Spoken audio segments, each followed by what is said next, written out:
안녕하세요. 제 사연을 듣고 계시는 청취자 여러분께 반가운 인사를 올립니다. 저는 아직 30밖에 되지 않은 요가 센터에서 요가 강사를 하고 있는 여자랍니다. 고작 나이 30에 어떤 일을 겪었길래 이곳을 찾아와 사연을 쓰고 있는지 무척이나 궁금하실 것 같습니다. 제가 겪은 이야기를 지금부터 하나하나 풀어보도록 하겠습니다.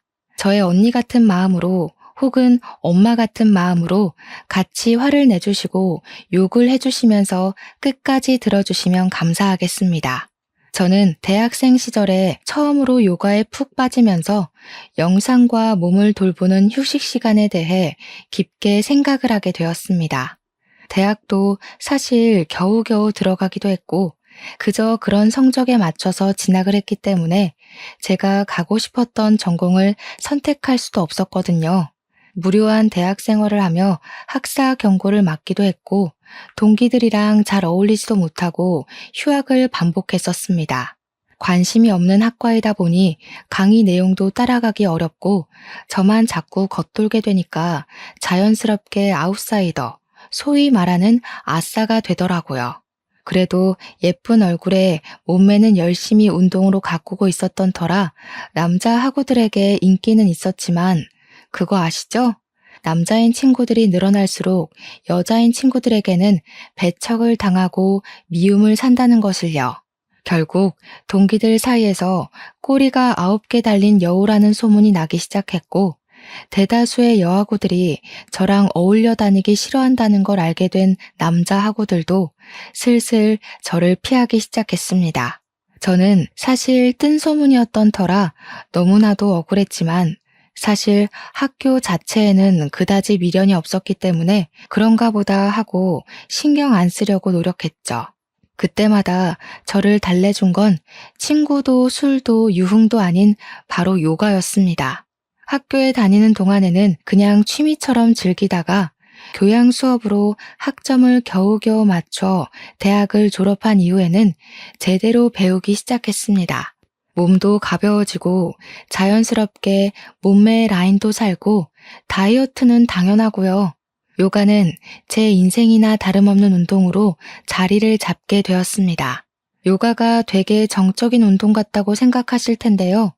사실 종류가 진짜 다양한 운동이거든요. 하타, 아시탄가, 빈야사 같이 요즘 유행하는 플라잉 요가까지 저는 모든 요가를 안 해본 게 없을 정도로 빠삭하게 외웠습니다. 아시탄가는 한 번 하면 땀으로 온몸이 흠뻑 젖을 정도로 격정적인 운동이기도 하고요. 제가 말로 100번 설명해봐야 한 번 운동해 보시는 게 좋을 테니 동네에 요가 센터가 있다면 꼭 한번 해보셔요. 아무튼 저는 즐겁게 요가를 했고 강사님의 추천으로 강사 자격증도 취득을 했고 본격적으로 강사로서 일을 시작하게 되었습니다. 처음에는 센터 강사로 일하기엔 경력이 너무 부족해서 헬스장에 취직을 하게 되었어요. 헬스장에 보면 사이드 프로그램으로 필라테스도 하고 요가도 하고 많은 것들이 있잖아요. 그 강사로 취직을 하게 된 거죠. 시간당 얼마 하는 식의 페이를 받으면서 일을 했는데 제가 또 인물이 좀 괜찮다고 했잖아요. 어리지, 몸매도 죽이지, 이쁘지. 헬스장에 온 회원들이며 트레이너들이며 모두들 저랑 밥 한번 먹어보려고 줄을 섰었죠. 제 나이가 고작 26살이었으니까 그런 관심이 너무 즐겁고 재미있을 때 아니겠습니까? 이 회원이랑 밥 먹고 저 회원이랑은 커피 마시고 하면서 요가 수업 들으라고 권유도 하고 회원도 늘리고 회원들이 점점 늘어나니까 헬스장 관장님이 저를 예뻐해 주셔서 시급도 팍팍 올려주셨습니다. 그렇게 열심히 관심 속에서 하루하루를 즐기고 있었는데 헬스장에서 회원 한 분이 저에게 사귀자고 고백을 한 것이었죠. 근데 제가 약간 철벽 같은 걸 좀 치고 다녔거든요. 직장 내에서 연애는 하지 말자 주의였어요. 왜냐면 서로 껄끄러워질 게 뻔하잖아요. 연애하면 분명 티가 날 텐데요. 거기다가 헤어지기라도 하면 누군가는 그 헬스장을 떠나야 하는데 그것도 부담스럽고요. 당연히 저는 일로 만난 관계에서 연애할 마음이 없다고 거절을 했죠. 다른 회원 몇 명도 저에게 고백을 하고 사귀자고 했는데 제가 다 거절했거든요. 그렇게 거절한 회원들이 한 4명 정도 됐어요. 회원들도 처음에는 불나방처럼 달려들다가 제가 아무랑도 사귀지 않고 모두 거절을 하니까 그냥 그림의 떡이구나 하면서 들러붙지 않았죠. 물론 밥이랑 커피는 사준다고 하면 냉큼 얻어먹고 다니긴 했지만요. 그런데 어느 날 우리 헬스장에 진짜 누가 봐도 한 번 더 돌아볼 만큼 잘생긴 남자가 등록을 한 거예요. 몸도 장근육이 불룩불룩 야무지게 좋고 생긴 것도 진짜 잘생겼는데 더 멋있는 포인트는 말이죠. 차가 한 3대 있는 것 같더라고요. 요일별로 차를 바꿔 타고 등장하는데 하나같이 비싼 외제차를 끌고 오는 겁니다. 그중 하나는 억대 스포츠카라고 하더라고요.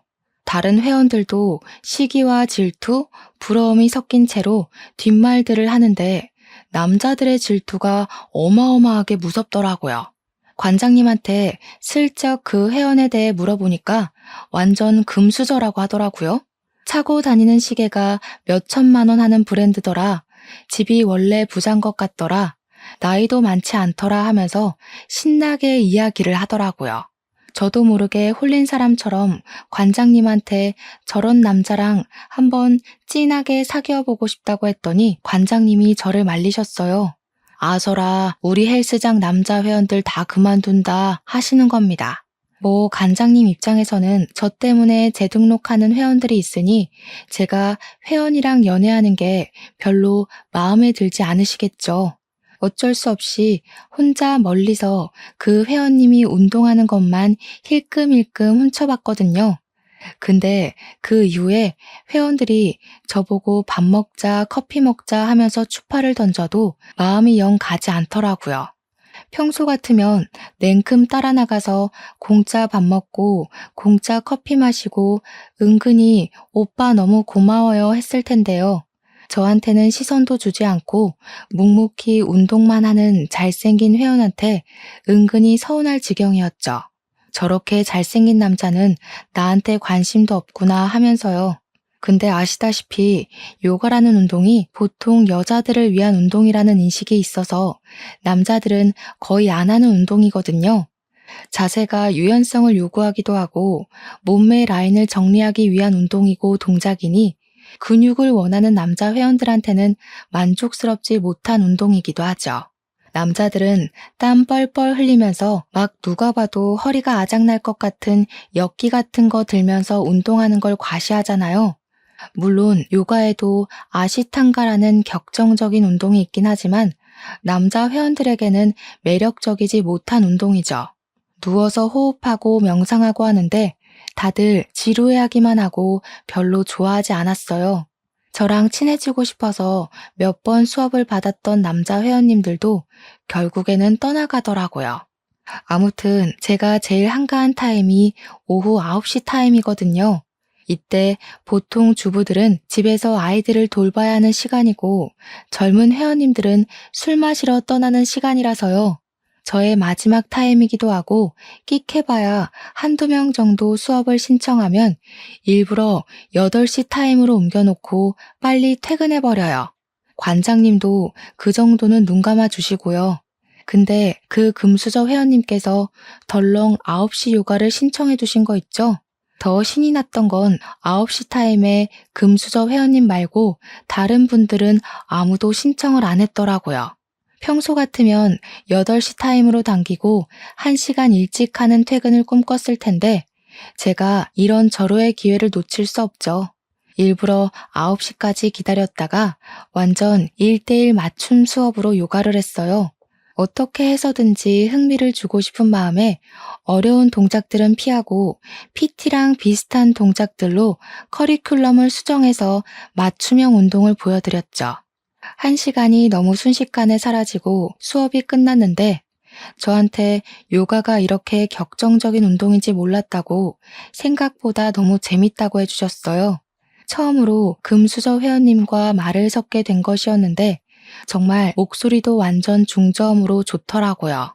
와, 이 남자 진짜 인기 많겠다. 나 같은 건 넘볼 놈이 아니었구나 싶어서 한편으로는 슬프기도 했고요. 별다른 말 없이 안녕히 가세요 하고 퇴근할 준비를 하려고 하는데 회원님께서 저에게 다시 말을 걸어오셨습니다.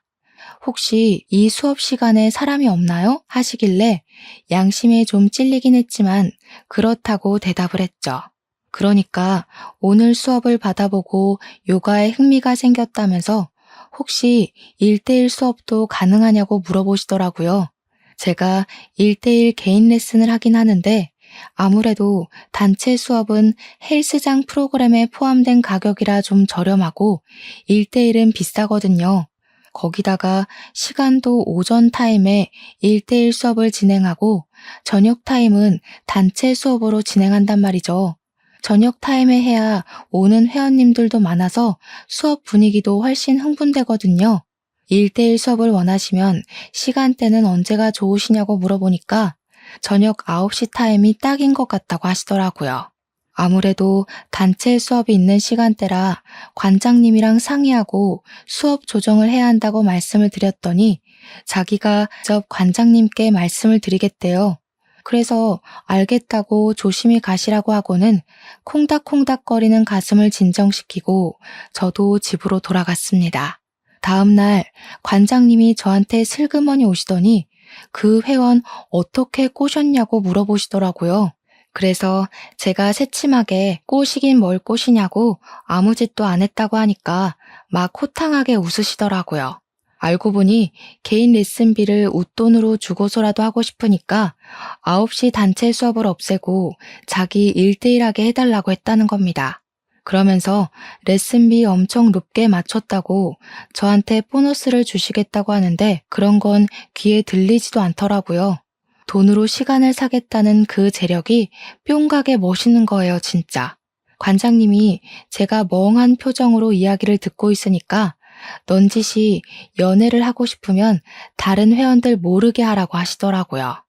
아무래도 회원들 재등록에 영향을 끼치긴 하니까 알겠다고, 근데 그럴 기미는 사실 안 보인다고 대답했죠. 그 다음 날부터 진짜로 밤 9시에 금수저 회원님과 1대1 수업을 시작하게 되었습니다. 보통의 개인 레슨은 일주일에 2번 혹은 3번 정도 하는데 주 5일 내내 하고 싶다고 말씀을 하시더라고요. 처음 그 이야기를 했을 때 나한테 관심이 있나? 했는데 저를 그렇게 붙잡아 둔 것 치고는 정말 수업 내내 잡소리 하나 없이 요가만 했다는 게 함정이었습니다. 아시탄가 하다가 지루할 것 같아서 하타도 하고 빈야사도 하고 했더니 이렇게 다양한 요가가 있는지 몰랐다며 즐거워하시더라고요.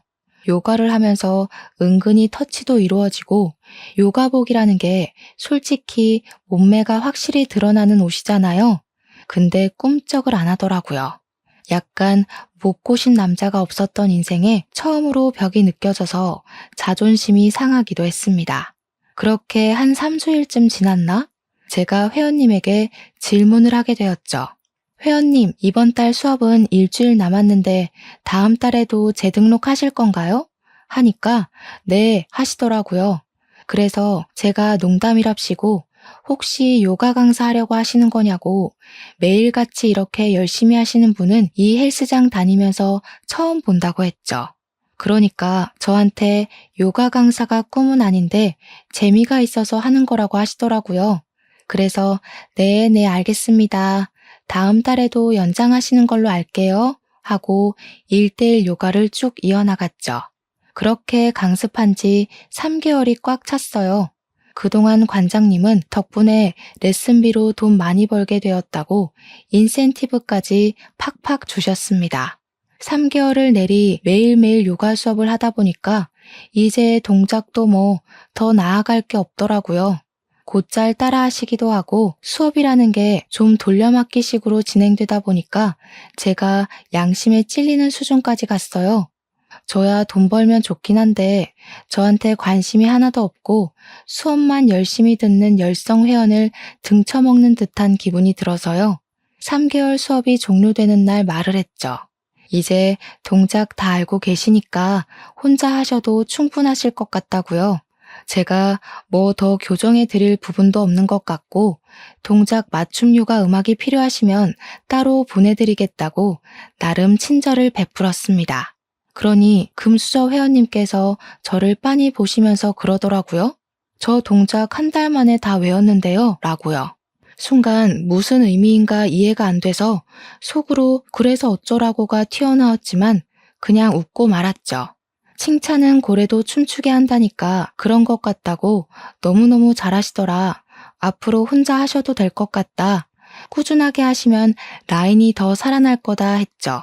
그러니까 그분이 저한테 제가 불편하세요? 하고 물어보시는 겁니다. 불편할 리가 있나요? 이 잘생긴 얼굴을 오래오래 보고 싶은 마음이라고 말하고 싶었지만 꾹 참았죠. 솔직하게 이야기하는 게 좋겠다 싶어서 불편한 건 아니지만 제가 양심에 좀 찔린다고 이야기를 했어요. 다 아시는 동작들이고 저 없어도 충분히 가능하실 텐데 그 비싼 돈 주고 저는 고작 옆에서 같이 운동해 드리는 거밖에 못하지 않냐고요.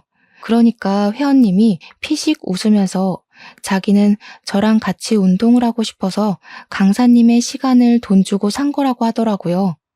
헐, 순간 이게 뭐야? 그린라이트인가? 싶어서 눈만 껌뻑껌뻑 하고 있으니까 가지런한 치아를 보이면서 싹 웃는데 진짜 어른들이 왜 남자 얼굴 뜯어먹고 사는 거라고 잘생긴 남자를 만나라고 침 튀기면서 이야기를 하는지 알겠더라고요. 세상에 잘생긴 남자를 보면 머리 끝까지 차오른 화도 쑥 가라앉는다는 말이 실감이 났어요. 그러더니 멍하니 있는 저한테 다음 달부터는 같이 운동 못하는 걸로 알겠다고 하더라고요. 순간 내 입이 방정이었구나 아쉽다 하고 있었죠. 괜히 혼자 하라는 소리를 해가지고 이 사달을 만드는구나 하면서 우물쭈물하는데 갑자기 제 손을 딱 잡더라고요. 이제는 일로 만나는 사이 말고 사적으로 보는 사이 하자고요. 순간 제 심장이 저 지하 주차장까지 내려갔다가 다시 올라온 듯한 기분을 느꼈습니다. 저도 모르게 너무 좋아서 푼수처럼 고개를 막 끄덕였어요. 아, 그때 좀 새침하게 굴었어야 했는데 말이죠. 아무튼 그날 뒷정리를 하고 씻고 나왔는데 저를 기다리고 있더라고요. 같이 나가자고요. 어차피 금수저 회원님이 마지막 회원이었고 헬스장에도 사람이 드문드문 있어서 같이 나왔습니다. 집까지 데려다 주겠다고 하길래 이대로 헤어지기는 아쉬워서 혹시 배는 안 고프냐고 물어보니까 자기는 몸을 만드는 중이라 저녁 6시 이후에는 금식하는 중이라고 하더라고요. 아쉬워서 아, 네 하고 대답을 하고 집 주소를 불렀더니 저한테 밥은 안 먹어도 커피는 마신다면서 커피를 마시러 가자고 하더라고요. 완전 밀당의 고수가 아니겠습니까? 냉큼 좋다고 고개를 끄덕였죠. 카페에 도착해서 저는 달달한 케이크를 먹고 회원님은 커피를 마시는데 저한테 그런 단 거 먹고도 살이 안 찌는 거냐고 물어보시더라고요. 운동을 오래 해서 그런지 기초 대사량이 높아서 괜찮은 것 같다고 그리고 여자는 적당히 볼륨감도 있어야 하지 않겠냐고 너스레를 떨었습니다. 그날 카페에 앉아서 2시간 넘게 대화를 나눴어요. 나이도 저보다 4살 연상이라는 것을 알았고 증권회사에서 억대 연봉을 받으며 일을 하는 증권회사원이라는 것도 알게 되었죠. 집까지 그 비싼 차로 데려다주고 조심히 가라고 인사를 하는데 저한테 입을 맞추더라고요. 제가 놀래서 헉 소리를 내니까 앞으로 우리 이제 사귀는 거다 하면서 가더라고요. 그렇게 남자친구가 생겼습니다. 당연히 헬스장에서는 비밀로 하기로 하고 사귀기 시작했지만 그게 쉽게 숨겨질 리가 없지 않겠습니까? 관장님이 먼저 눈치를 채고는 절대 다른 회원들에게는 비밀로 해달라고 신신당부를 하시길래 약속까지 걸었습니다. 근데 글쎄 남자친구랑 저랑 한 3개월을 경찰과 도둑마냥 숨어서 만나고 있다가 제가 퇴근하는 시간에 맞춰 헬스장 밑에서 저를 기다리고 있었던 어느 날이었어요. 제가 보이자마자 주위에 아무도 없는 걸 확인한 뒤 뽀뽀를 하고 차에 올라타서 집으로 향했단 말이죠.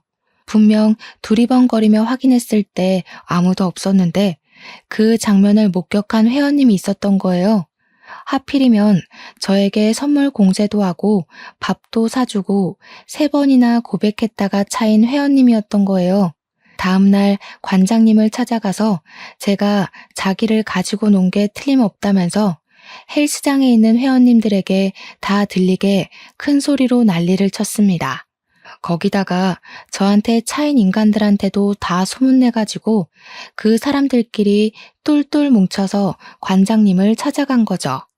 회원 관리를 이딴 식으로 해도 되는 거냐고, 불려우 같은 게 헬스장 물 다 흐리고 있다면서 당장 자르라고 했대요. 아니, 제가 누구를 만나든 말든 자기들이 무슨 상관인지 그땐 진짜 너무 억울하고 화가 나더라고요. 제가 뭐 마음에 들지 않아도 받아먹었으면 한 번은 만나야 되는 법이라도 있나요? 관장님이 저한테 일주일 정도 휴가라고 생각하고 쉬다 오라고, 그때까지 정리될 인간들은 다 떠날 거라고 하더라고요. 너무너무 죄송했기에 그럴까 싶긴 했지만 솔직히 제가 왜 피해야 하는지 모르겠더라고요. 무서울 것도 없고 쭉정이 같은 놈들 때문에 제가 피하면 소문만 더 더럽게 날 것 같았고요. 피할 이유 없다고 그냥 출근하겠다고 하고 나갔는데 제가 요가실에 들어서자마자 저한테 차였던 인간들이 줄줄이 소시지처럼 들어오더라고요. 저한테 꽃뱀이냐고 막 삿대질하면서 이야기를 하는데 기가 막혀서 제가 무슨 소리들 하시는 거냐고 뾰족하게 대꾸했죠. 그러니까 자기들이랑 밥 먹고 커피 마시고 살랑살랑 굴더니 연애는 돈 많고 잘생긴 놈이랑 하는 거 아니냐고. 관장님이 정리될 때까지 성격 죽이고 참으라고 했는데 저런 소리를 듣고 어떻게 참겠습니까? 바로 그냥 질러버렸죠. 그러면 회원님들이 잘생기고 돈이라도 많던가요? 자기들 능력 안 돼서 저 하나 꼬시지도 못해놓고 이게 무슨 자격지심이람?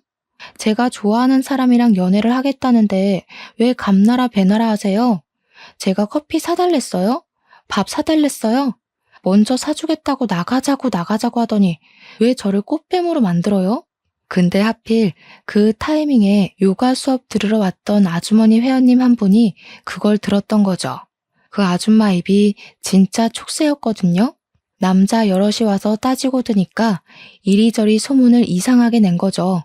제가 이 남자 저 남자 다 꼬시고 다니다가 결국에는 잘생긴 금수저 물어서 한몫 챙기려고 판을 짰다고요. 와, 진짜 제가 지나가기만 하면 다들 수근수근 거리는데 속상해서 눈물도 몇 번 흘렸어요. 그때 제 남자친구가 그러더라고요. 이런 데서 고생하면서 일하지 말고 자기랑 결혼하자고요. 연애한 지 고작 3개월 지났는데 결혼이라니 상당히 오버하는 것 같고 너무 섣부른 판단이라 느껴지시죠? 근데 그때는 그런 거 생각할 겨를이 없었어요. 이미 이 사람에게 푹 빠져 있었고 결혼하자는 그 말 자체가 구원처럼 들렸거든요. 저는 바로 결혼하겠다고 대답을 했습니다. 저는 헬스장을 그만두게 되었고 본격적인 결혼 준비에 돌입을 하게 되었습니다. 우리 집에서는 금융권에서 일하는 억대 연봉을 받는 사위가 싫을 리가 없죠. 거기다가 집도 완전 금수저 집안이었으니까요. 오히려 집안 격차가 심하게 나는 것 같다면서 우리 딸이 무시당하고 고생할까봐 걱정이 되어 시집을 보내도 될지 말지 고민이 된다고 하셨습니다. 우리 예비 신랑이 부모님 손을 잡고 절대로 힘들게 하지 않을 거라고 걱정하지 마시라고 신신당부를 했습니다. 결국에는 번지르르한 우리 예비 신랑의 얼굴에 홀라당 넘어간 부모님은 결혼을 허락해 주셨습니다. 시댁에도 자연스럽게 인사를 드리러 갔는데 진짜 집에 도착하고 나서 깜짝 놀랐어요. 강남에 엄청 비싸다고 늘 집값 순위에 오르락내리락 하는 주상복합에 사시더라고요. 연예인 누가 살더라, 정치인 누가 살더라 하면서 저 주상복합에 살아보고 싶다 하는 사람들이 있을 정도로 입에 오르는 곳이었습니다. 엘리베이터에서 느껴지는 고급스러움에 완전히 주눅이 들었죠. 아무튼 시댁에 갔는데 시부모님이 저를 반갑게 맞아주셨어요. 그런데 시부가 저한테 직업이 뭐냐고 물어보시는 겁니다. 그래서 담담하게 요가 강사라고 대답했죠. 그러자 요가 강사? 그거 좀 그런 직업 아니니? 하면서 저를 아래 위로 쭉 훑어보셨어요. 제가 빈정이 상해서 그런 직업이 뭔데요? 하고 다시 물었더니 시모가 나서서 말려주셨어요. 기분 나빴으면 미안하다. 너네 시아버지 될 사람이 고지식한 사람이라서 그래. 나도 요가하는 거 엄청 좋아하는데 우리 며느리가 틈틈이 좀 가르쳐주고 하면 좋겠구나. 나이를 먹어서 그런지 요가 같은 거 하면 스트레칭도 되고 좋더라고. 시모가 살갑게 웃으면서 이야기를 해주시니까 저는 신이 나서 좋다고 대답했죠. 시부는 저를 약간 뜨뜨미지근하게 대하시면서 몇 살이라고? 하고 또 한 번 질문을 하셨어요. 제가 27살이라고 대답을 하니까 고개를 끄덕이시더라고요. 아직 20대 후반이면 뭐 한두 살 더 어렸으면 좋았겠지만 말이야. 애 낳기는 나쁘지 않은 나이로구나. 너는 이 집에서 아무것도 할 일 없다. 그냥 아들만 줄줄이 낳으면 된다 이 말이야. 우리 집이 손이 아주 귀한 집이거든. 내가 3대 독자고 우리 아들이 4대 독자다 이 말이야.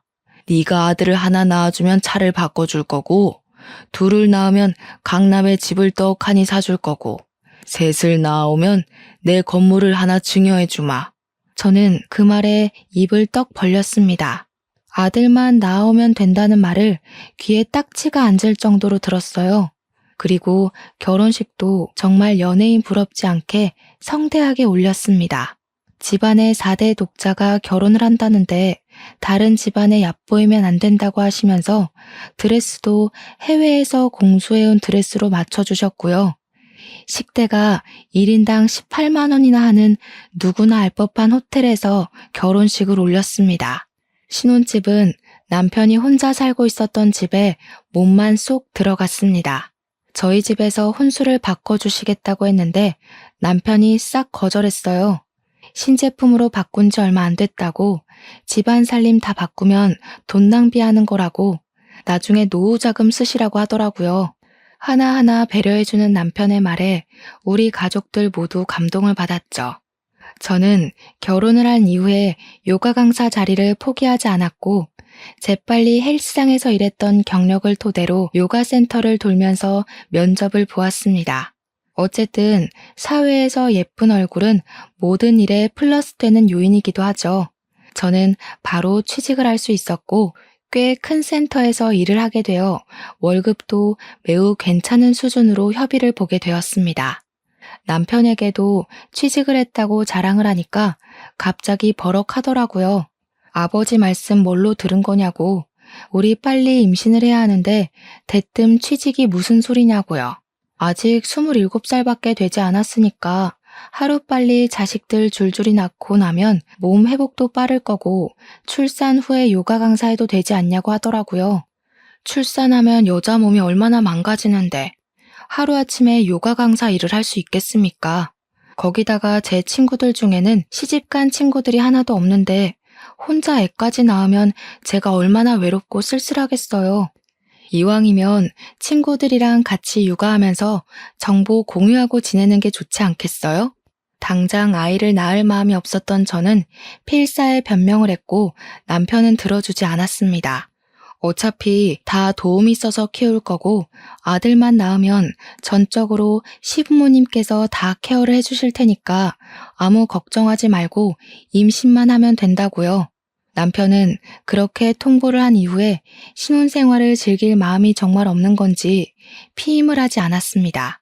자녀 계획은 부부가 같이 세워야 한다고 생각했지만 제가 남편을 너무나도 사랑했던 터라 그냥 남편 말대로 하자고 생각하고 말았죠.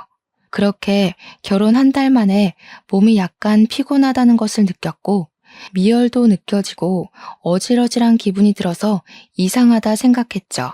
피임을 하고 있지 않았으니까 혹시 임신일까 싶어서 테스트기를 했는데 정말 두 줄이 떡하니 뜨는 게 아니겠습니까? 저는 너무 놀라서 산부인과에 당장 달려갔고 아기 집이 보인다고 임신이라는 이야기를 들었습니다. 하지만 너무 초기라서 제대로 보이는 것이 없으니 1, 2주 뒤에 다시 와서 보는 게 좋겠다는 이야기를 들었죠. 제가 그때는 요가 센터에서 일을 하고 있었기에 당장 수업이 너무나도 걱정되더라고요. 인계를 받을 수 있는 강사가 없어서 센터에는 임신 소식을 알리긴 했으나 한 달 동안 사람을 구하는 기간을 드리고 일을 해주겠다고 약속했습니다. 그런데 그게 문제였을까요? 임신 7주 차에 그만 계류 유산이 되고 말았던 것이죠. 저는 고 싶지 않았습니다. 의사 선생님은 친절하게 설명을 해주셨어요. 계류 유산이 된 건 산모의 탓이 아니라고도 하셨죠. 아기집이 보이긴 하지만 태아가 보이지 않는다고 하시며 놀란 저를 토닥여 주셨습니다. 계류 유산은 누구나 겪을 수 있는 일이고 산모님 회복이 가장 중요한 거라고 저에게 마음의 상처를 너무 받지 말라고 하셨어요. 임신했다는 소식을 설레발치며 양가에 다 말을 해뒀었는데 시부모님은 바로 실망을 하셨고 남편은 저에게 일을 빨리 그만두라고 했습니다. 몸을 회복해야 했기에 한 달을 다 채우지 못하고 유산 소식을 전하며 퇴직을 할 수밖에 없었죠. 시부는 저에게 요가를 했다고 해서 자궁이 튼튼한 줄 알았는데 요가한답시고 나가서 딴짓을 하고 온 건 아니냐고 비수를 꽂으셨어요. 시모는 그런 시부를 나무라며 초기엔 그런 일이 많으니까 앞으로는 조심하면 되는 거라고 그런 소리 하지도 말라고 제 편을 들어주셨습니다. 저는 소파 치료술을 했고 다행히 나이가 어려서 그런지 몸은 빠르게 회복이 되었습니다. 남편은 산부인과에 쫓아와서 임신 준비를 언제부터 다시 시작하는 게 좋겠냐고 의사 선생님께 묻더라고요. 의사 선생님은 남편을 쓱 쳐다보더니 산모 몸이 안정되었다 느껴지면 준비를 하시라고 하며 저에게 영양제를 이것저것 권하셨습니다. 남편은 모조리 다 달라고 했고 엽산과 철분제 비타민 같은 것들을 먹으면서 다시 새롭게 임신 준비를 하자고 했죠. 저는 남편의 집착과 같은 감시 아래에서 매일같이 영양제를 하루에 3번씩 먹어야 했습니다.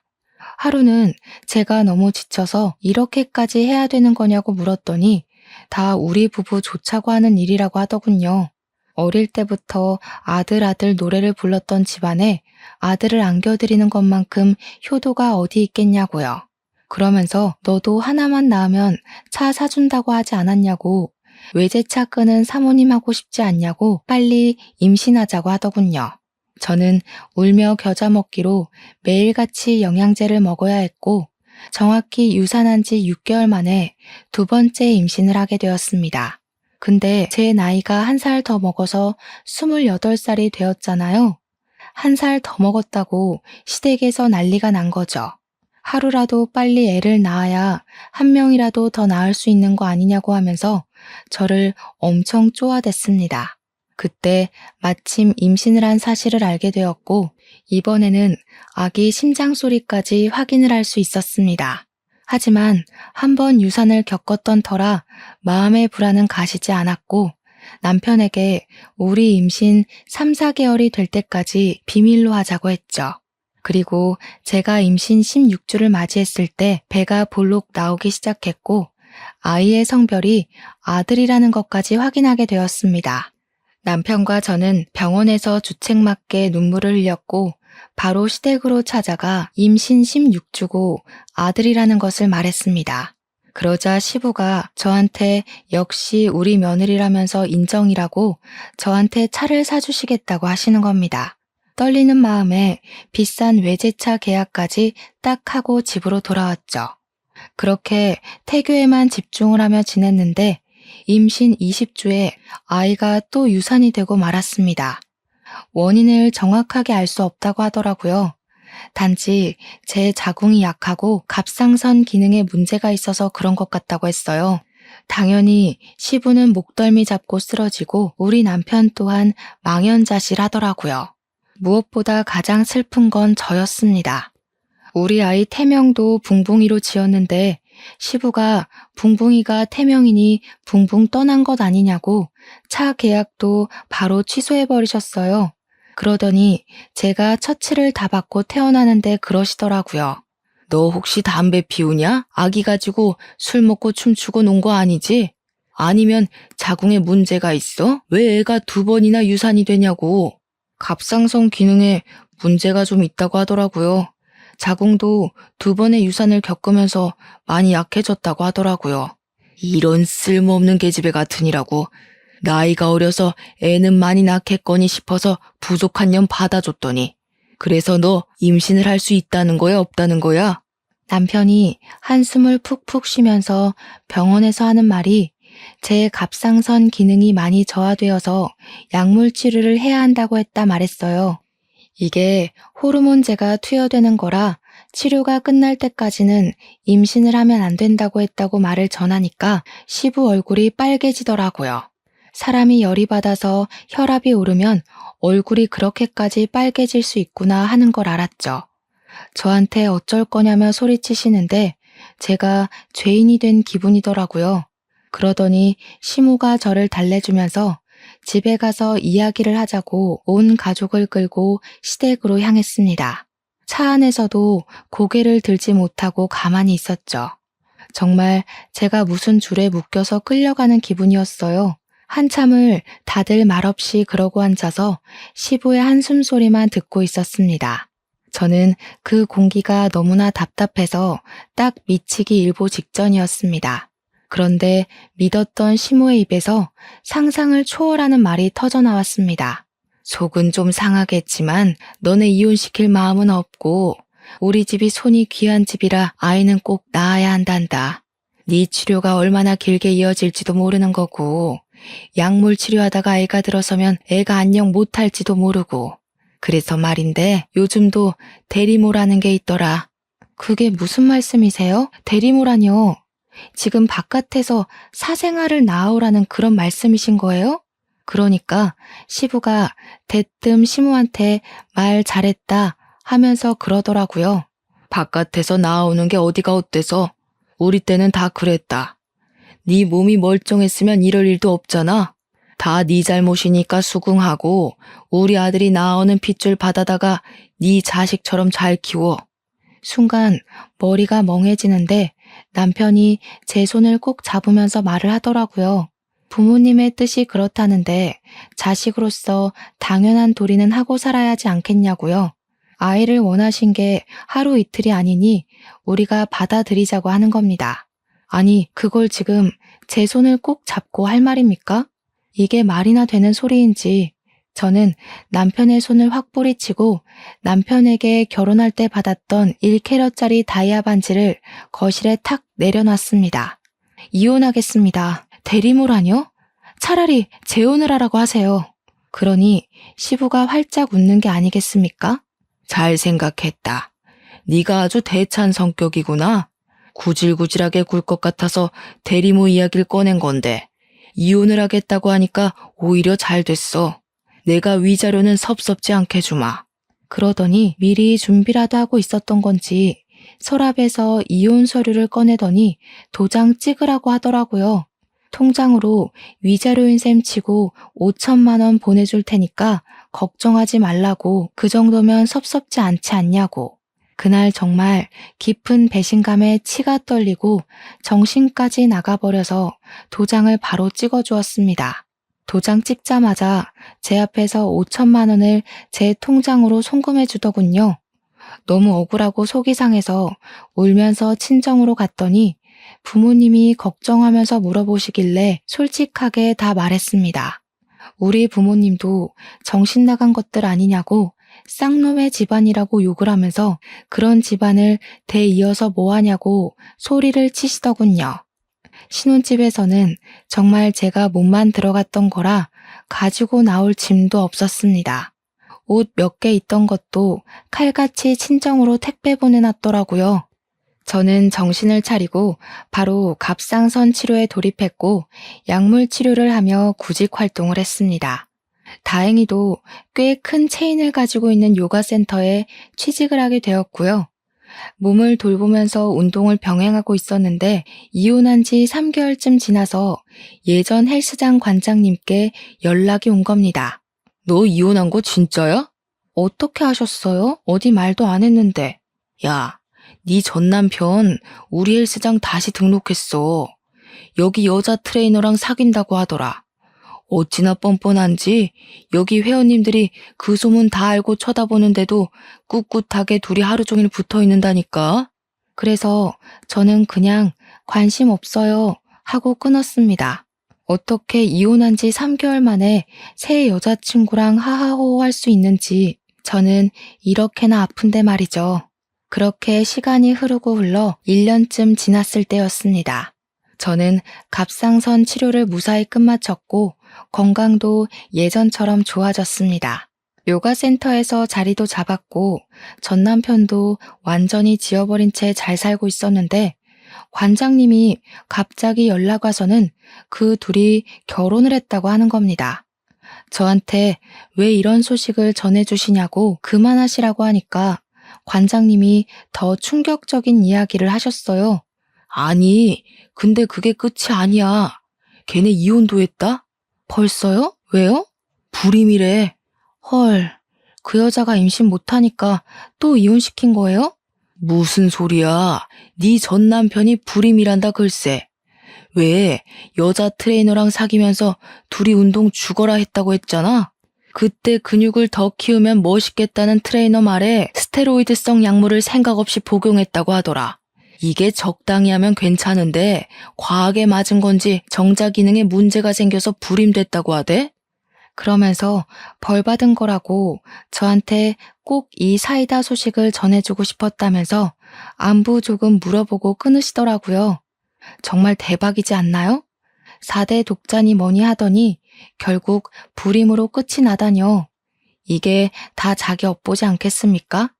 2번 유산했다고 대리모 운운하더니 결국 벌 받은 거죠. 관장님도 나중에 문자로 저한테 속 시원하지 않냐고 어쨌든 행복하게 잘 살라고 하시더라고요. 저는 완벽한 결말에 기분이 날아갈 듯 좋아졌습니다. 이래서 사람 앞길은 모르는 거라고 하죠. 그 이후에 어떻게 알게 된 것인지 제가 일하는 요가센터 앞으로 전 남편이 딱 한 번 찾아왔습니다. 제가 두고 갔던 1캐럿짜리 결혼 반지를 다시 주면서 저에게 다시 합치자고 1년 동안 저를 잊은 적이 단 한 번도 없다고 거짓말을 하더라고요. 제가 관장님의 연락을 받고 모든 걸 알게 된 건 꿈에도 생각 못하는 것 같았습니다.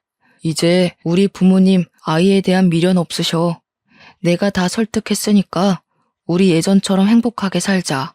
무슨 소리야? 너 1년 동안 바빴잖아. 재혼도 하고 이혼도 하고. 그걸 네가 어떻게 알아? 심지어 약물 복용하다가 불임까지 됐다며? 4대 독자 어떡하니? 너네 부모님도 아이에 대한 미련이 없으실 수밖에 없지. 아들이 씨 없는 수박인데. 그러니까 억지로 제 손에 반지를 쥐어주면서 다시 잘해보자고 애원을 하길래 밭 밑에 보이는 하수구에 반지를 떨어뜨렸어요. 무려 1캐럿짜리 다이아 반지를요. 제가 하수구에 던지니까 전 남편이 사색이 되어서 그게 얼마짜린데 하는데 웃음이 나더라고요. 얼마짜리긴 이거 10개를 가지고 와도 너랑은 다신 안 만나지 이 고자 새끼야. 그리고 뒤돌아서 걷고 있는데 슬쩍 전 남편을 보니 하수구에 막대기 집어넣고 있더라고요. 그 1캐럿짜리 다이아 반지 꺼낸다고요. 그래 봐야 시궁창 냄새가 사라지겠어요. 전 남편 꼴이랑 딱 어울리더라고요. 빛 좋은 개살구죠. 저는 아주 속 시원하게 마침표 찍고 지금은 열심히 회원님들과 요가하면서 마음 다스리고 건강하게 지내고 있답니다. 여러분들도 빛 좋은 개살구에 속지 마시고 사람 내면을 보면서 만나세요. 참, 그 사람의 집안도 말이에요. 아무튼 제 사연은 여기서 마무리하겠습니다. 다들 감사합니다.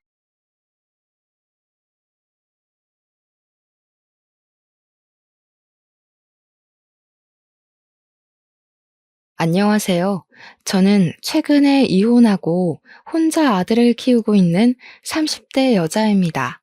처음 결혼할 때만 해도 결혼 3년 만에 이혼을 하게 될지는 꿈에도 몰랐지만 제 결혼 생활이 지옥이 될지도 몰랐습니다. 제 결혼 생활을 지옥으로 만든 것은 시댁이었어요. 얼마 전까지 그 시댁에 시달리다가 쌍둥이 언니 덕에 통쾌한 복수를 하게 되었습니다. 오늘은 그 이야기를 하려고 컴퓨터 앞에 앉았네요. 그 모든 일은 손바닥만한 작은 종이 쪽지 때문에 일어난 일이었죠. 제가 로또 1등에 당첨되었거든요. 사람들은 로또에 당첨되고 행복은 잠시뿐이고 다시 불행을 겪게 된다는 말 들어보셨을까요? 하지만 제게 로또는 정말 행운을 가져다 준 행복 열차 탑승권이었어요. 딱 그 일만 빼면 말이죠. 제 인생이 시댁에서 막장으로 끝날 뻔했다가 그 로또 덕분에 통쾌한 반전을 맞게 되었거든요. 제게 쌍둥이 언니가 있다고 했잖아요. 언니와 저는 얼굴을 쏙 빼닮은 일란성 쌍둥이였어요. 어릴 때부터 같은 옷을 입혀놓으면 엄마 아빠가 구별 못할 정도로 얼굴이 닮았고 체격까지 비슷했죠. 그래도 저희를 구별할 수 있는 방법이 하나 있었는데요. 그건 바로 성격과 취향이 너무 달랐습니다. 말수가 적고 차분해서 모든 일에 소극적인 저와 다르게 언니는 모든 일에 적극적인 데다가 말도 많고 활발했습니다. 둘이 길을 가다가 어른들께 기어들어가는 목소리로 인사를 하면 저고 씩씩하게 인사하면 언니라고 구별할 정도였습니다. 엄마는 저희를 보고 모든 활력은 언니가 가져갔다고 할 정도였죠. 언니는 공부 또한 잘했습니다. 언제나 전교 5등 안에 들었거든요. 그런 언니를 보면 너무 신기하고 대단해 보였죠. 반면에 저는 중위권을 벗어난 적이 없을 정도로 평범했답니다. 그럴 때면 주위 어른들은 쌍둥이가 생긴 것 빼고는 왜 이렇게 다르냐고 물어보고는 했죠. 제가 생각해도 이렇게 다른 우리는 인생도 점점 달라졌습니다. 평범하게 살아가는 저와 다르게 언니는 법대를 나와 로스쿨을 졸업하고 검사로 임용되었습니다. 반면에 저는 직장을 다니다가 결혼하고 출산하면서 다니던 직장마저 그만두게 되었어요.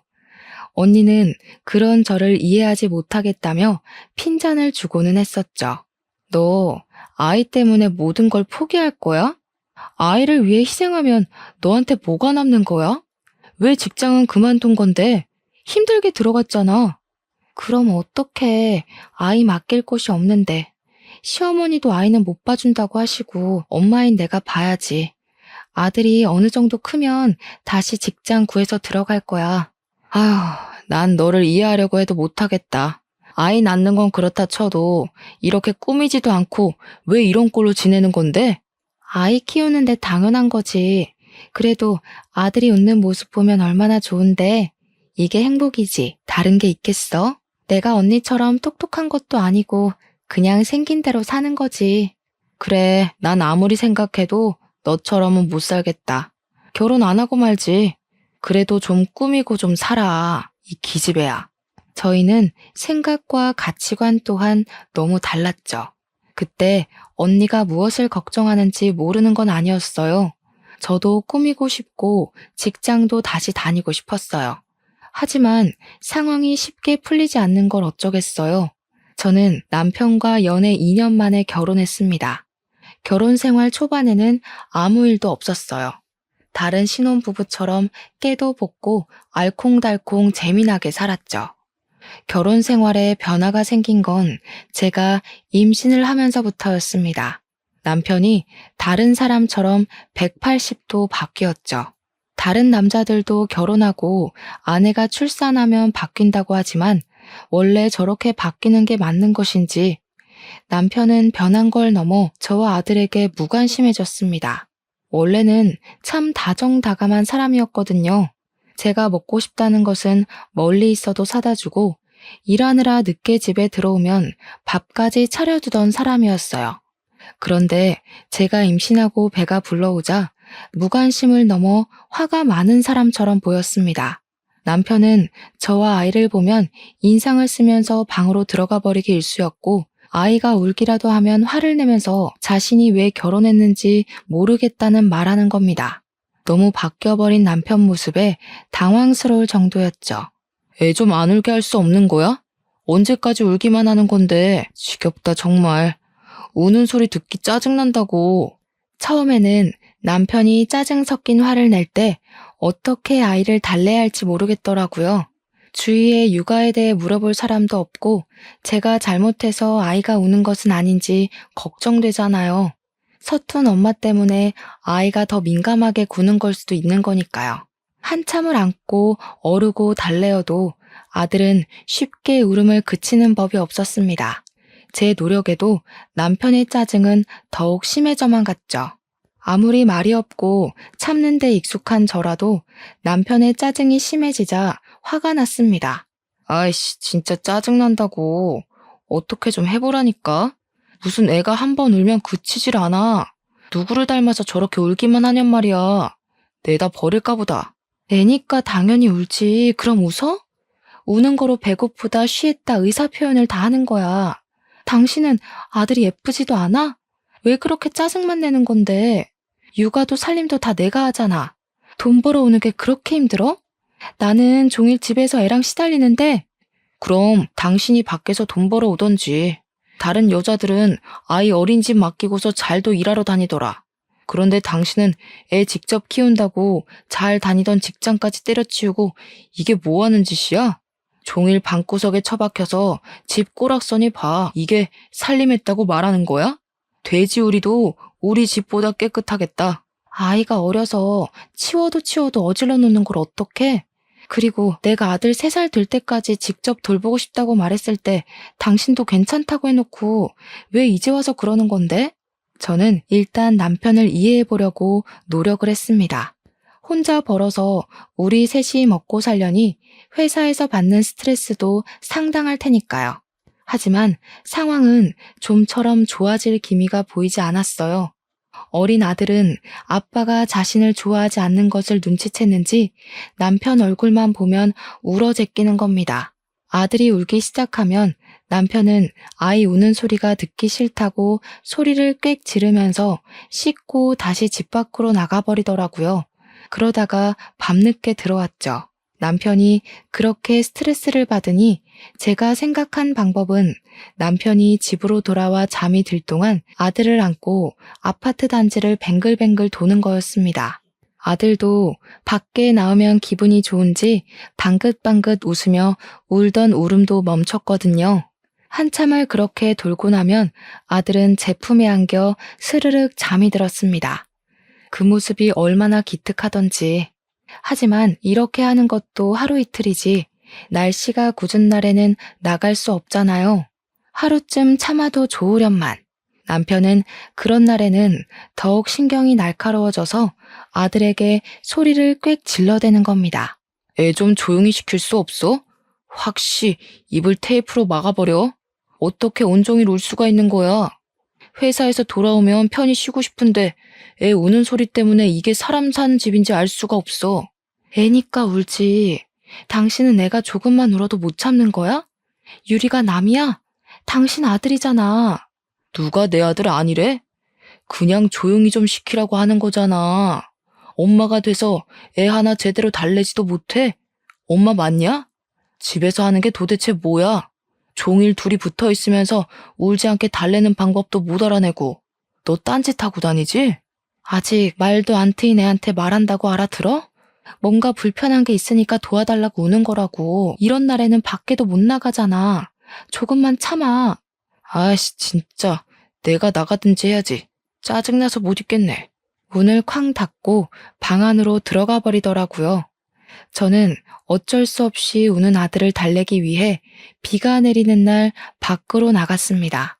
아들을 아기띠로 바짝 메고 우산을 들고 밖으로 나갔죠. 비가 추적추적 내리는 아파트 단지를 도는데 제 신세가 서글퍼지는 겁니다. 행복한 결혼 생활을 꿈꿨지만 저의 결혼 생활은 행복하지 않았으니까요. 그나마 아들이 방긋 웃으면 그래, 내가 너를 낳으려고 이 고생을 했나 보다 생각이 들고는 했죠. 점점 남편과의 갈등으로 스트레스는 쌓여가는데 풀 곳이 마땅히 없었습니다. 아이를 안고 아파트 단지를 돌다가 단지 상가에 있는 편의점 입구에 복권 판매라는 글이 보였어요.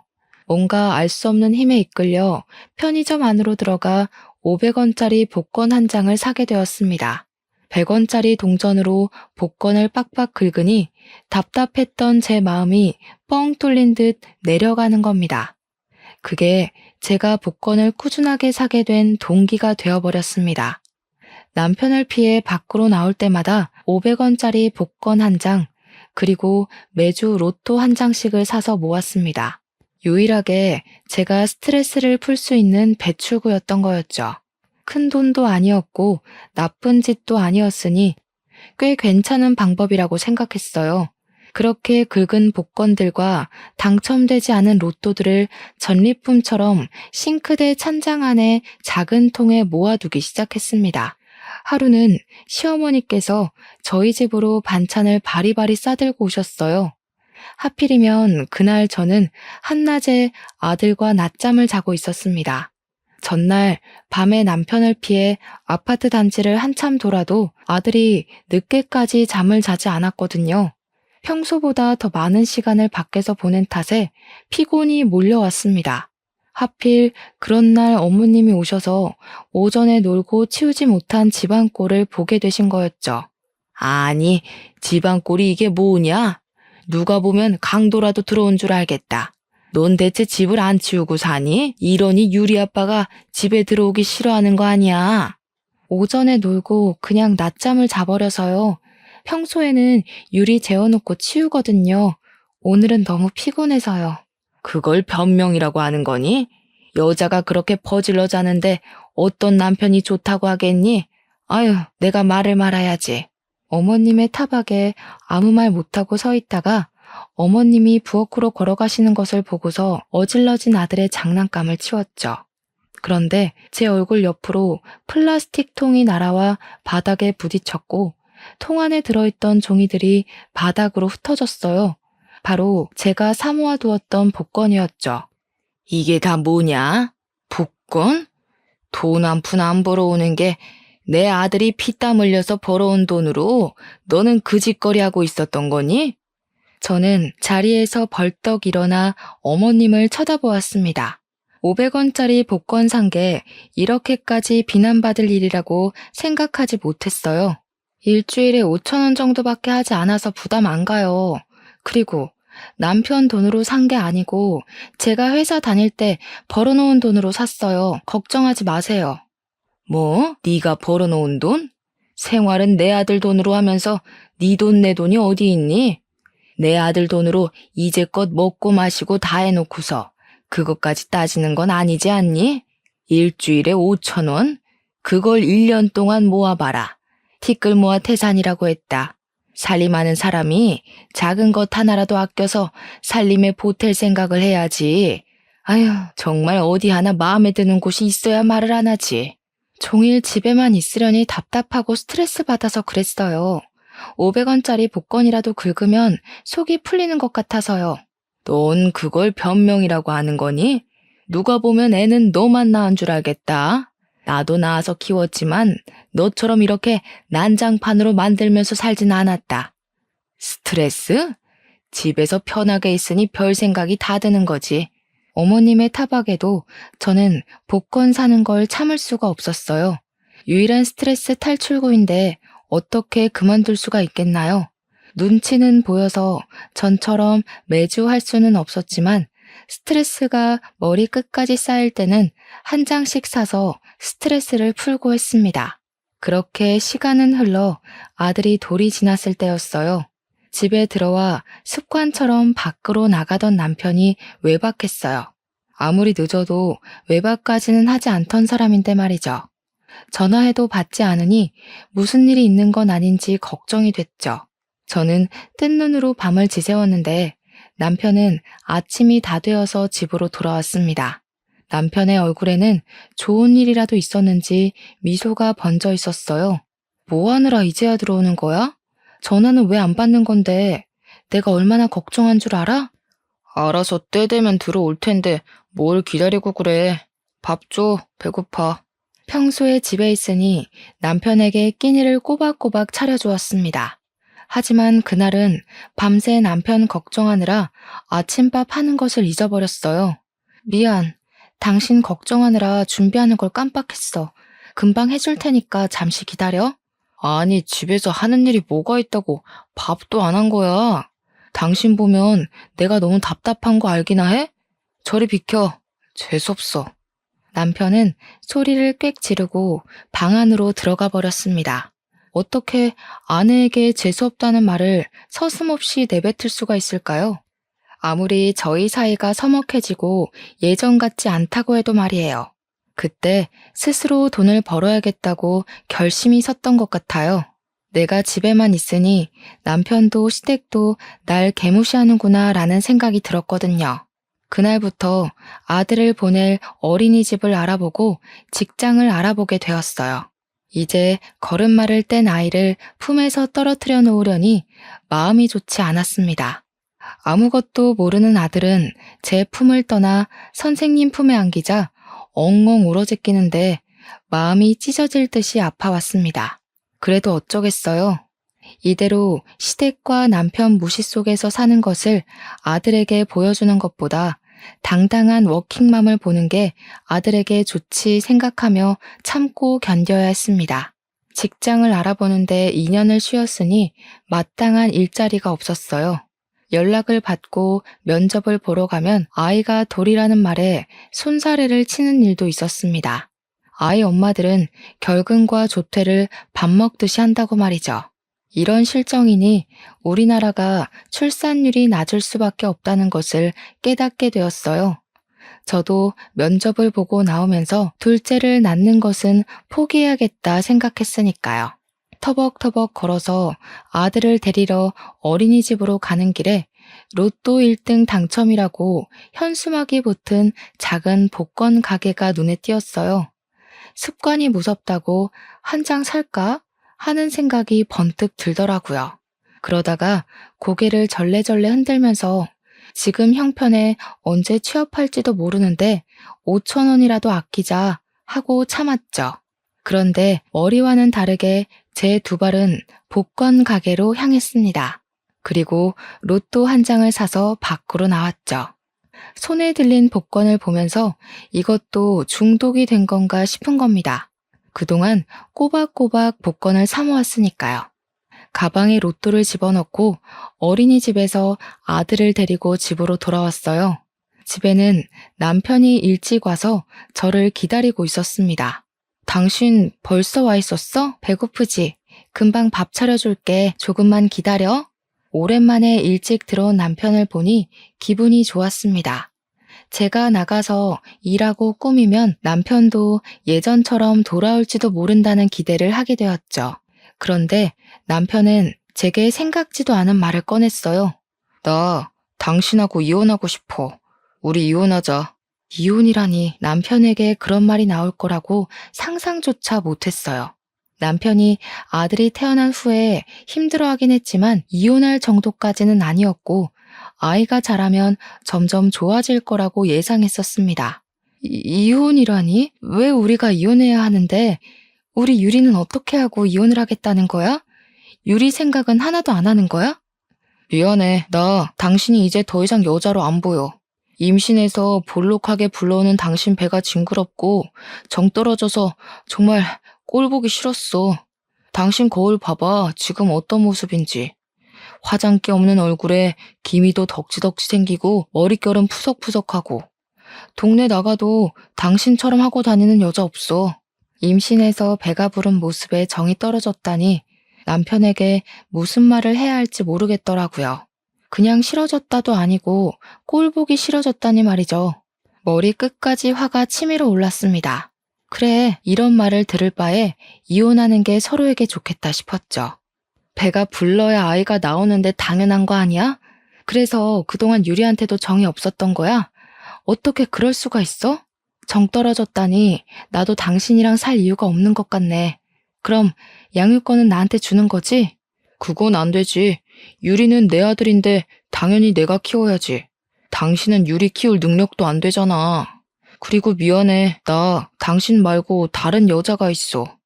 이혼하고 그 사람이랑 결혼할 거야. 난 다시 애 낳을 생각 없으니까 유리는 내가 데려가 키울게.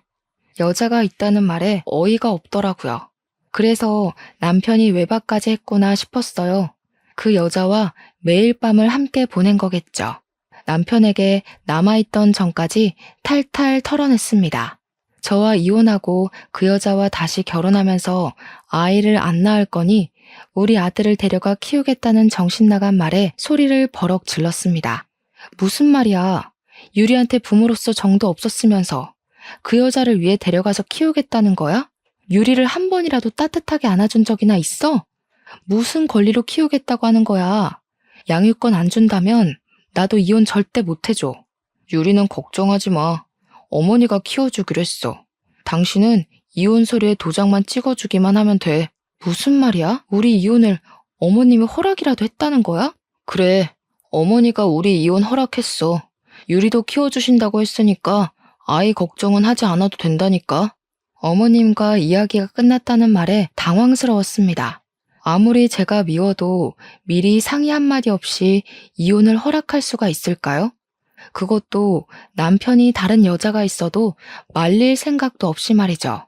어머님과 남편이 제 뒤에서 이혼 계획까지 꾸미면서 아이까지 빼앗으려 한다는 생각이 들자 머리가 쭈뼛 섰습니다. 어머님께 바로 전화를 걸었죠. 어머님, 저희 이혼을 허락하셨다는 말 정말이세요? 저한테 한마디도 없이 이혼을 허락하실 수가 있으신 거예요? 그리고 유리를 키워주신다뇨. 언제 한번 살갑게 안아주시지도 않으셨으면서 이러시는 건 아니잖아요. 예, 네가 한번 생각해봐라. 누가 잔뜩 어질러져서 귀신 나올 것 같은 집구석에 들어가고 싶겠니? 그런 너한테 애를 맡기겠어? 키울 능력이 있는 것도 아니고 살림을 잘하는 것도 아니고 애를 잘 보겠느냐고. 얼마나 남편한테 못했으면 밖으로 나돌게 하니? 유리를 내가 키워주면 너도 새로운 시작하기도 편하고 얼마나 좋니? 무슨 새로운 시작을 하라는 거예요? 저는 유리만 보고 살 거예요. 양육권 절대 양보 못해요. 저는 전화를 끊어버렸습니다. 옆에서 가만히 지켜보던 남편이 자리에서 벌떡 일어났어요. 내가 이미 알아봤는데 당신 수입이 없어서 소송으로 넘어가면 결국 양육권은 나한테 넘어오게 되어 있다고 했어. 그러니까 조용히 이혼 서류에 도장 찍고 나가. 당신만 빠지면 다 순조롭게 끝날 일이야. 뭐? 나만 빠지면 순조로워? 직장 구하고 있으니까 수입이 생길 거야. 내가 순순히 유리를 뺏길 것 같아? 그럼 어디 한번 해보든지. 소송으로 하면 누가 이길지 몰라서 그러나 본데 한번 해보자.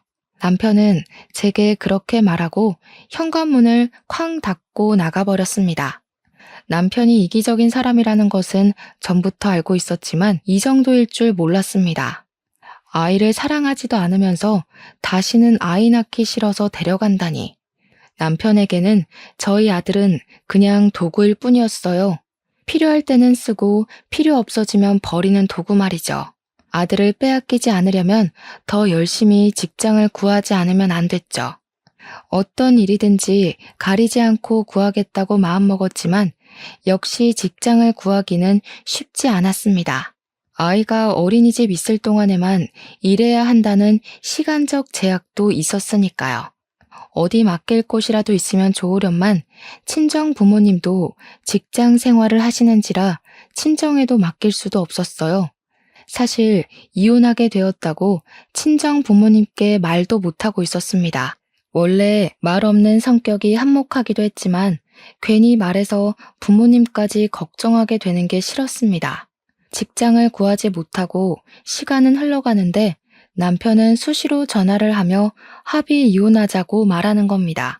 마음 정했어? 왜 아직도 미련을 못 버리는 거야? 유리 그만 포기하라니까. 당신보다 100배는 더 잘 키울 수 있다니까. 일 크게 만들지 말고 합의 이혼하자, 어?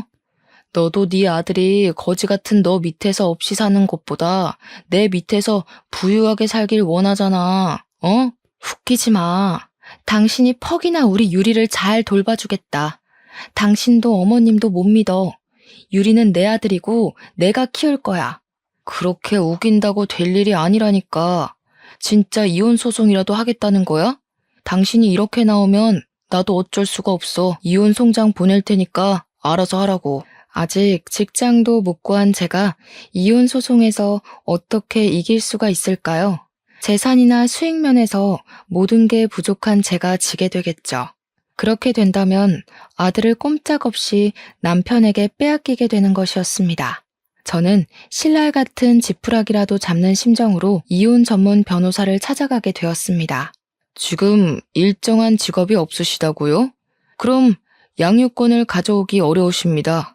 남편께서 이혼의 귀책 사유가 있다고 해도 아이를 학대하거나 그러지 않으셨잖아요. 그럼 보통 경제 능력이 있는 배우자에게 양육권을 주게 됩니다. 남편은 한 번도 아들을 따뜻하게 안아주거나 놀아주지도 않았어요. 아이 얼굴 보기도 싫어했다고요.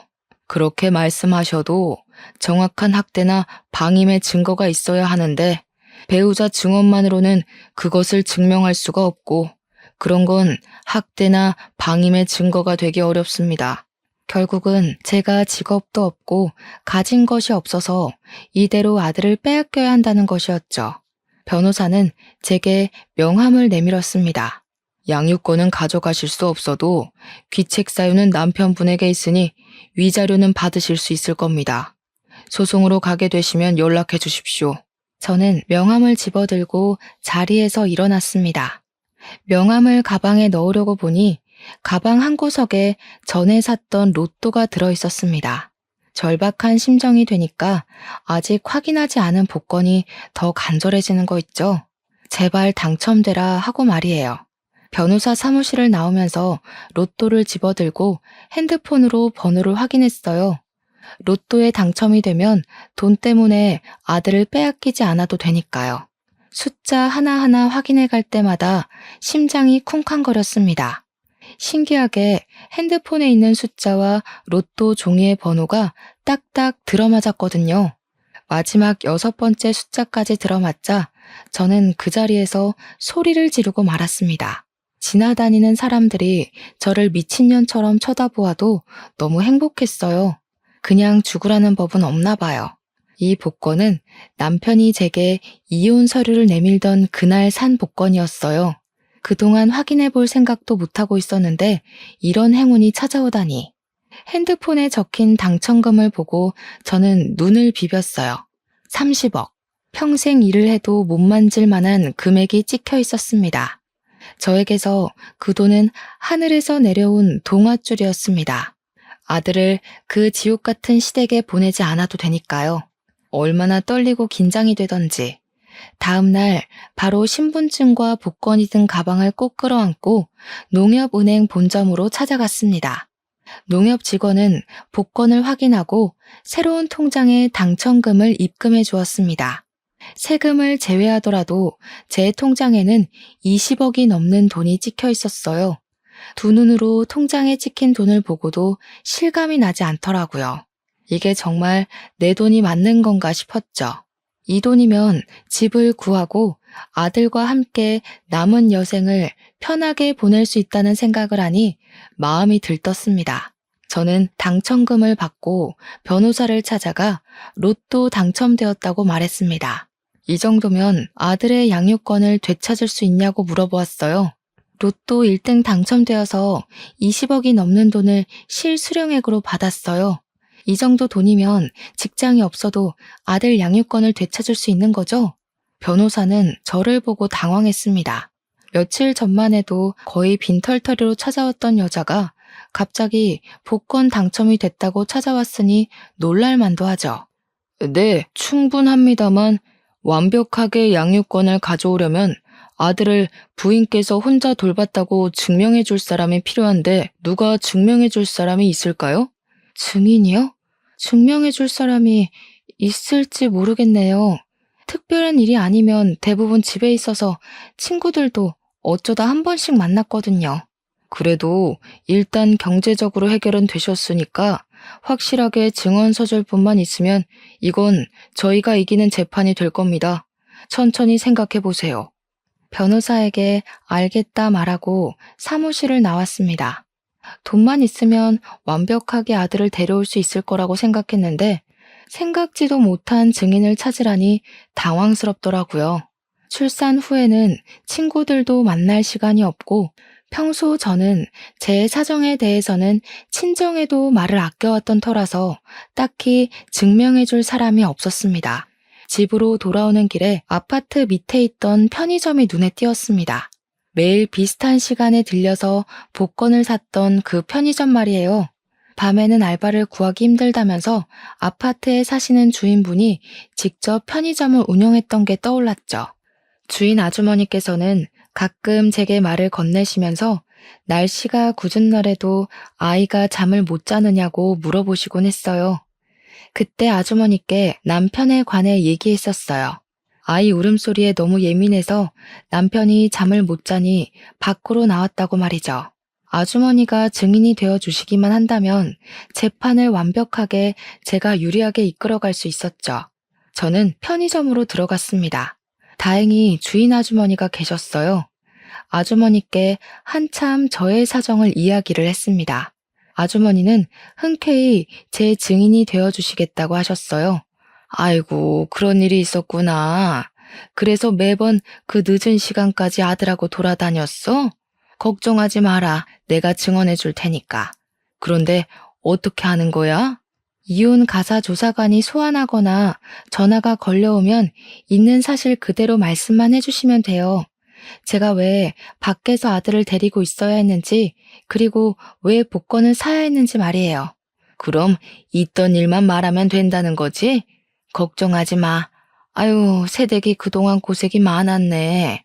그런 싹수가 노란 놈이랑은 일찍 헤어지는 것도 답이야. 미련두지 않고 이혼 선택한 게 잘한 거지. 제 부탁을 들어주시겠다고 말하는 아주머니께 정말 감사했습니다. 이혼 소송이라도 법원에 출석할 수 있다는 게 조금 그렇잖아요. 이혼 소송이 진행되고 가사 조사까지 끝이 나자 남편과 저는 법원에서 얼굴을 마주하게 되었습니다. 남편은 당연히 자신이 이길 줄 알았는지 얼굴에 미소까지 걸려 있더군요.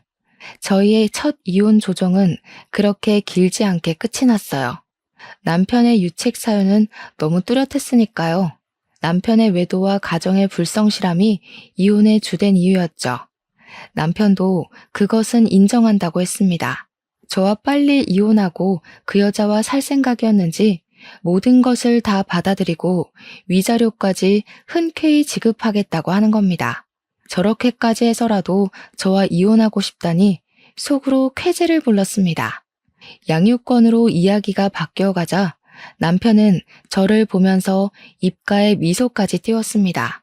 남편의 변호사가 제가 양육권자로서 얼마나 능력이 없는지 발언을 시작했습니다. 지금 아내는 일정한 직장도 수입도 없어 재산이 거의 없는 실정입니다. 아내는 자녀를 키울 능력이 없는데 양육권을 주장하고 있습니다. 지금 남편분은 아내에게 양육권을 주더라도 과연 제대로 자녀를 돌볼 수 있을지 걱정하고 있습니다. 아내가 복권 중독 증세를 보이고 있기 때문입니다. 아내는 일주일에 3번 정도는 긁는 복권을 사고 로또까지 사고 있습니다. 일정한 수입이 없는 아내가 아이 돌보기를 소홀히 하고 복권 구매에 생활비를 낭비하고 있는 것이죠. 여기 증거 제출하겠습니다. 남편의 변호사는 제가 모아놓은 복권을 판사에게 제출하더군요. 그때 제 변호사가 반론을 시작했습니다. 아내에게는 그럴 만한 합당한 이유가 있었습니다. 가사조사에서도 증인께서 증언했지만 남편은 아이의 울음소리를 끔찍이도 싫어했습니다. 아이가 울 때마다 소리를 지르거나 짜증을 냈죠. 그럴 때마다 아이가 할 수 있는 일은 아이를 데리고 밖으로 나가 아파트 단지를 돌며 아들을 재우는 거였습니다. 답답한 마음에 복권 한 장씩을 사서 모아온 것입니다. 복권을 살펴보면 아시겠지만 복권은 500원을, 로또는 일주일에 한 장 정도만 구매했습니다. 이게 어떻게 중독으로 볼 수가 있겠습니까? 그리고 그 로또가 아내에게 행운을 가져다 주기도 했습니다. 남편 측이 아내에게 직장도 재산도 없다고 했지만 최근에 이혼 소송 중에 로또 1등에 당첨되어 이제는 아들을 키울 재산이 충분히 있습니다. 당첨 복권과 통장 사본을 증거로 제출하겠습니다. 순간 남편의 얼굴이 시뻘겋게 달아오르는 게 보였습니다. 그때는 얼마나 고소하던지 저희는 앞으로 최종 판결만 남겨놓은 상태에서 법원을 나오게 되었죠. 남편은 법원을 나오면서 이 이혼 소송은 무효라고 소리를 쳤습니다. 왜 로또에 당첨된 걸 나한테 말 안 한 거야? 이 이혼 무효야. 그동안 내 돈으로 먹고 살고 했으면 나한테 반이라도 줘야 하는 거 아니야? 뭐? 반? 어디서 그런 말이 나오는 거야? 바람 피운 주제에 말은 잘한다. 왜? 내가 로또에 당첨되니까 이혼을 하기 싫어졌나 본데 우리는 이제 남남이야. 이혼 소송 취소할 거야. 이건 말도 안 돼. 나한테 당첨된 거 속이고 이혼 소송한 거잖아. 복권 당첨된 것도 재산 분할해야지. 내가 위자료 주고 재산 분할까지 다 해줬는데 이러는 게 어디 있냐고. 뭐? 하려면 해봐. 복권 당첨금은 부부라도 안 나누어도 되거든? 근본적으로 우리의 이혼은 당신이 바람 피워서 한 건데 귀책 사유자가 항소한다고 법원에서 받아줄 것 같아? 양육비나 꼬박꼬박 보내기나 해. 저는 저를 멍하게 바라보는 남편을 두고 아들과 함께 집으로 향했습니다. 재산 분할을 하려면 집을 팔아야 했기에 집을 구할 동안 친정에서 지내기로 했습니다. 아직 제 이혼도 로또 당첨 사실도 친정 부모님께 말을 못 드렸기에 어떻게 이야기를 꺼내야 할지 걱정되었죠. 그래도 일단 친정집에서 지내면서 상황을 봐서 이야기를 드려야겠다고 생각했어요. 그동안 잘 살고 있다고 생각하셨을 텐데 제게 그런 일이 있었다고 이야기를 드리면 두 분이 상심하실 게 눈에 뻔했으니까요. 입을 꼭 닫고 친정에서 지내다가 쌍둥이 언니까지 오랜만에 집에 모여 다 같이 식사를 하게 되었습니다. 언니는 매의 눈으로 저를 꼼꼼히 살피기 시작했습니다. 너 얼굴이 왜 그래? 무슨 일이라도 있어? 둘이 싸웠어? 아니야, 싸운 건 아니고 이혼했어. 저의 깜짝 발언에 엄마, 아빠, 언니까지 모두 놀랐지만 그냥 바라볼 뿐이었습니다. 왜 이혼을 했는지 질문을 하지 않더라고요. 밥 더 줄까? 조금 더 먹어라. 2년이 아니면 헤어지기도 하는 거지. 너무 상심하지 마라. 순간 눈물이 왈칵 흘렀어요. 이미 눈치를 채시고도 아무 말 안 하고 계셨던 거였죠. 너 최근에 머리는 언제 했어? 옷은 언제 사 입었어? 너 너무 촌스러워. 좀 꾸미고 좀 살자. 나랑 똑같은 얼굴인 사람이 그렇게 돌아다니는 거 싫어. 알겠어. 이제 나도 꾸미고 할 거야. 걱정하지 마. 안 되겠다. 밥 먹고 나가자. 내일 안 받은 지 오래됐지? 오늘 다 하자. 속에 쌓아두었던 말을 꺼내놓으니 목구멍에 걸린 듯 꽉 막힌 체증이 내려간 것처럼 시원해졌어요. 저는 언니와 아들을 데리고 오랜만에 외출했습니다. 전에는 항상 질끈 묶었던 머리도 자르고 파마를 했습니다. 언니는 제가 머리를 하는 동안 아들하고 놀아주었습니다. 원체 아이를 싫어하고 귀찮다고 하던 언니는 본인의 조카는 예뻐 보이는지 열심히 놀아주었습니다. 낯을 심하게 가리던 아들도 언니가 제 얼굴과 똑 닮아서였는지 잘 안겨서 놀더라고요. 오랜만에 머리도 하고 네일도 하고 나니 제 표정도 한결 밝아져 있었습니다. 앞으로는 이런 일상만 가득하기를 빌었죠. 머리를 하고 헤어샵에서 나오는데 언니가 예쁜 옷이 많은 가게를 안다며 저를 데리고 갔어요. 기왕 오랜만에 나온 김에 옷도 사고 싶었는데 잘 됐다며 언니를 따라 나섰죠. 아이를 낳고 언제나 늘어진 티셔츠만 입다가 예쁜 옷들을 보니 마음이 들떴습니다. 아들을 언니에게 맡기고 옷 몇 벌을 골라 피팅룸에서 갈아입어 보기로 했어요. 옷을 갈아입고 안에 걸린 거울에 비친 모습을 보며 내게도 이런 예뻤던 모습이 있었는데 하는 생각이 들었습니다. 아들을 얻었으니 결혼했던 걸 후회하는 건 아니었지만 가슴 속에 무언가 찝찝한 건 어쩔 수 없었죠. 행복했던 결혼 생활도 아니었고 우리가 좋게 헤어진 사이도 아니었으니까요. 옷을 갈아입고 밖으로 나왔습니다. 그런데 아들을 안고 있던 언니가 보이지 않았죠. 제가 두리번거리며 언니를 찾고 있을 때 매장 직원이 다가왔어요. 손님, 같이 오셨던 분이 방금 어떤 남자 두 분과 함께 밖으로 나가셨어요. 그런데 분위기가 좋아 보이지 않아서 지금 손님께 물어보려고 했는데 나오셨네요. 어떤 남자들과 나갔다니 깜짝 놀랐습니다. 어떤 남자들이요? 어떻게 생긴 사람들이었는데요? 서로 친해 보이시진 않으셨는데. 저도 잠시 재고를 확인하러 간 사이에 나가는 뒷모습만 본 거라서 자세히는. 갑자기 언니가 사라져서 당황스러웠습니다. 언니가 아는 사람들을 우연히 만난 건지 아니면 무슨 일이 생긴 것인지 알 수가 없잖아요. 언니에게 아무리 전화를 걸어 보았지만 받지 않았습니다. 무슨 일인지 알 수도 없고 정확한 상황을 모르니까 신고도 못하겠고 옷가게에서 1시간 정도 이러지도 저러지도 못하고 시간을 보내게 되었습니다. 다시 핸드폰을 들었을 때 언니에게 전화가 왔습니다. 너 어디야? 지금 바로 경찰서로 와. 경찰서? 경찰서는 왜 간 거야? 유리한테 무슨 일이라도 생긴 거야? 언니는 제게 잔말 말고 경찰서로 오라고 말하고 전화를 끊어버렸어요. 저는 바로 경찰서로 달려갔습니다.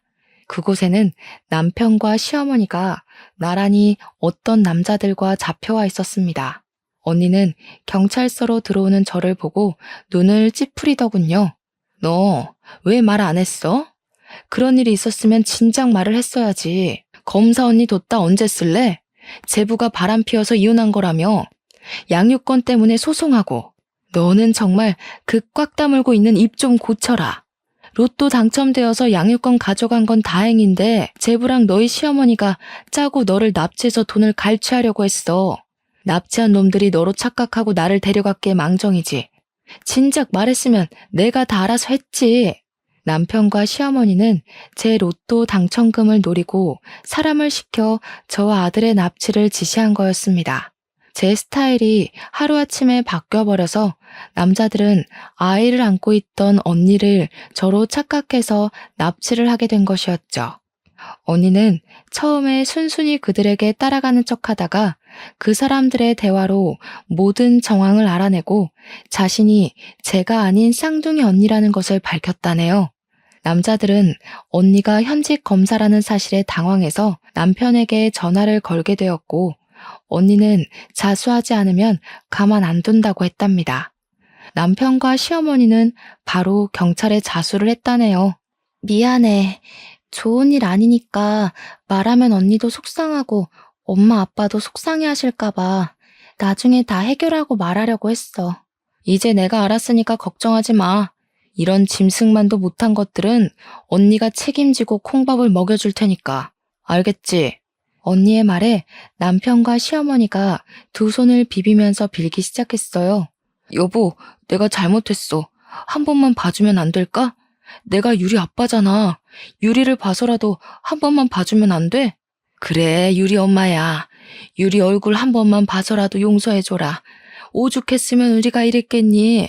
저는 남편과 어머님의 말에 어이가 없었습니다. 아들 핑계를 대면서 용서를 해달라니. 사람을 납치하고 돈을 뜯어내려 했던 사람들이 말이죠. 죄송하네요. 용서할 마음이 전혀 안 생기네요. 사람을 납치해서 돈까지 빼앗으려고 해놓고 유리 핑계를 대요? 사랑해 자기야. 알잖아.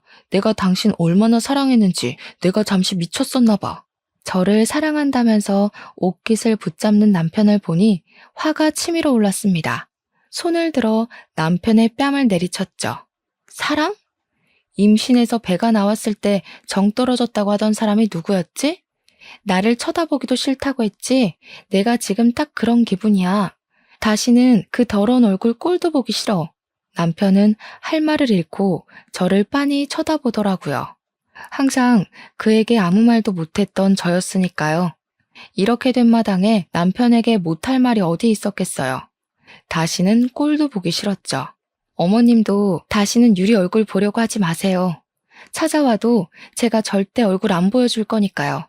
그리고 야, 유리가 당신한테 뭘 배울 게 있겠어? 너같이 아빠 같지도 않은 게 아빠 연기하려고 하고 있어. 내가 만만해? 너 같은 건 감옥 가서 평생 썩어버려야 해. 이 개 같은 것들아. 저는 소리를 꽥 지르고 경찰서를 나왔습니다. 계단을 내려오는데 언니가 제 어깨를 툭툭 두드렸습니다. 길어야 실형으로는 1년 정도밖에 못 살 거야. 집행유예로 끝이 날 수도 있고. 그래도 이번 사건으로 너희 이혼 재판은 너한테 아주 많이 유리하게 돌아갈 거야. 저는 그거면 좋겠습니다. 언니를 납치한 걸 생각하면 콩밥을 두둑히 먹일 수 있었으면 좋겠지만 그래도 언니가 다치지 않고 돌아왔으니까요. 저희의 이혼 재판은 당연히 저의 완승으로 끝이 나게 되었습니다.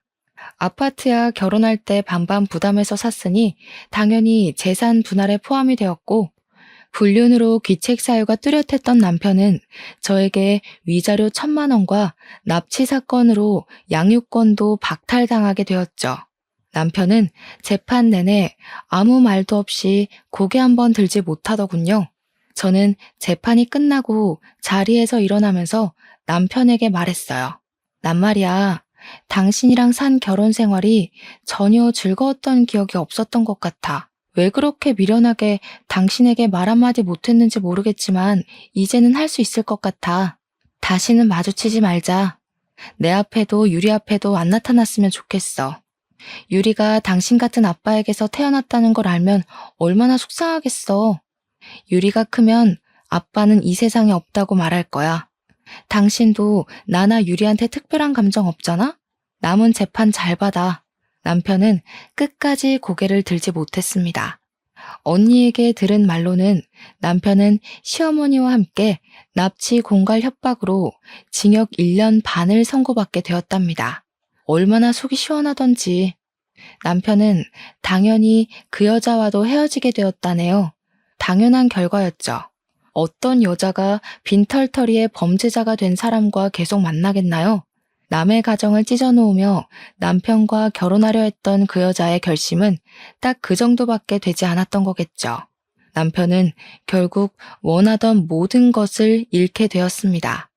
직장에서도 잘리고 저와 헤어지고 결혼했던 여자에게 버림받았으니까요.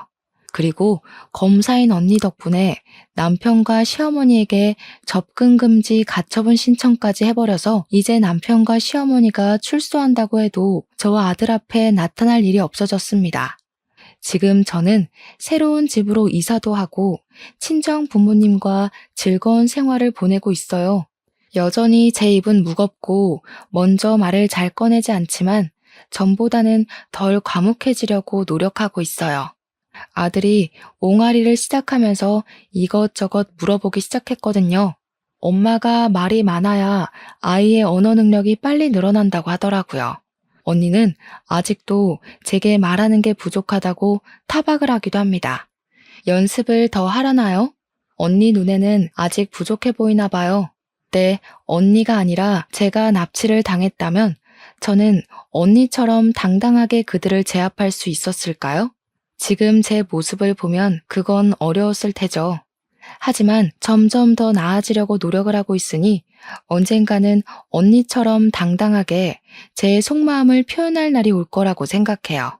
남편과 결혼 생활을 할 때 조금 더 제 의견을 당당하게 내보였으면 남편도 시어머니도 무시하지 않았을 텐데 왜 한마디도 못하고 모든 것을 속으로 삭혔는지 지금은 아쉬울 뿐이에요.